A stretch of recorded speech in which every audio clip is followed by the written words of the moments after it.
Hey guys.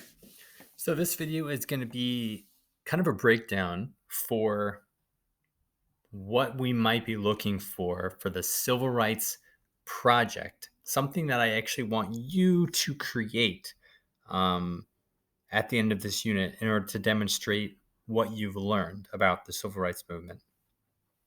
This is going to give you good opportunity to be flexible, to be creative. I'm open to more suggestions, especially now that we're remote learning and you really have more time.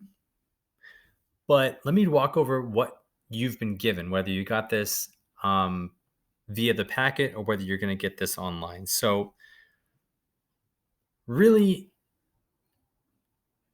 it's kind of set up in different mediums so that if you have different things you like doing, you can express it that way. So, for instance, one of them is creating an online comic book with the website Storyboard That, which I'll create a separate video explaining how to access it and how it works.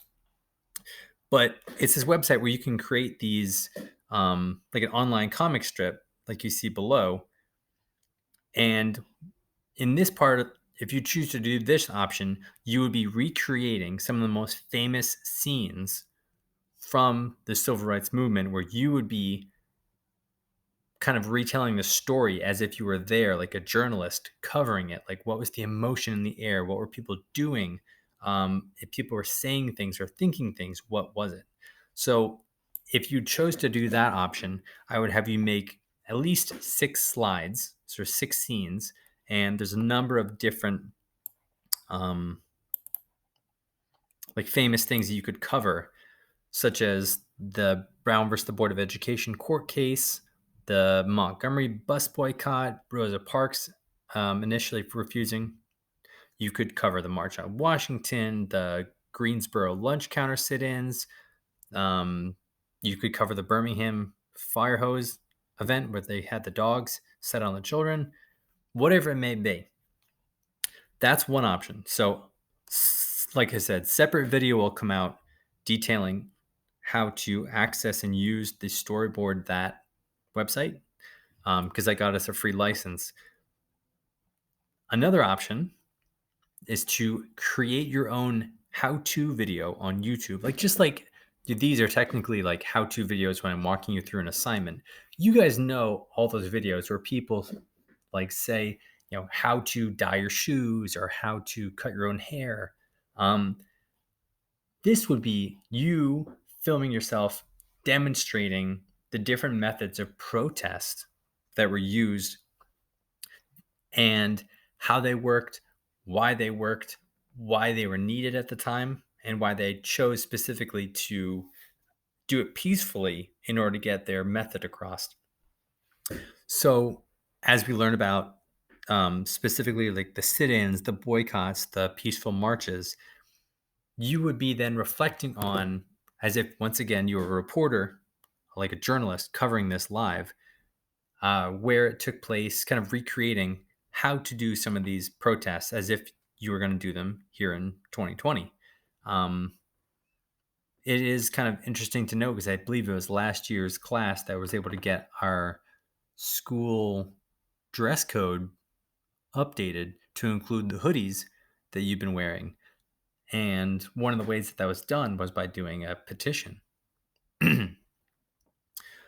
So the third option is something I covered more extensively last semester when we had more time to learn about the women's right movement and this thing called affirmative action.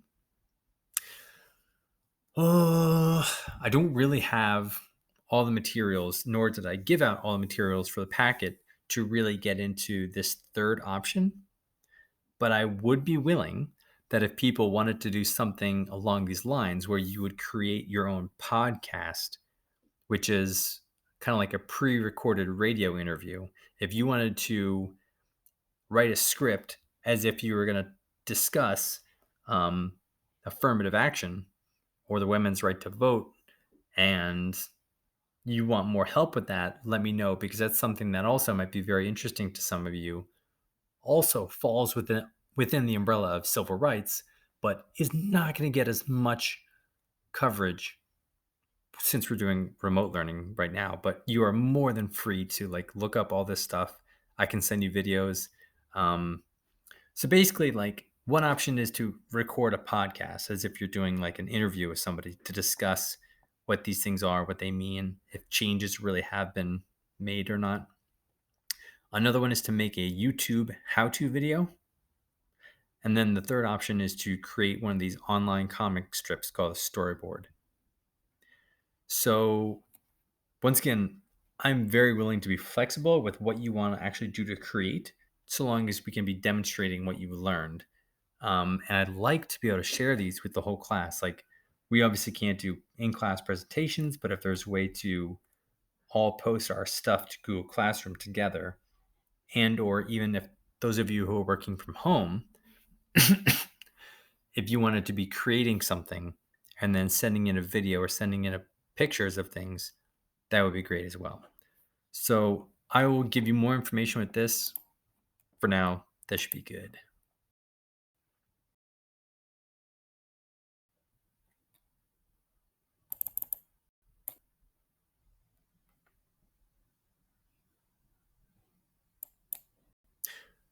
This app takes forever to stop.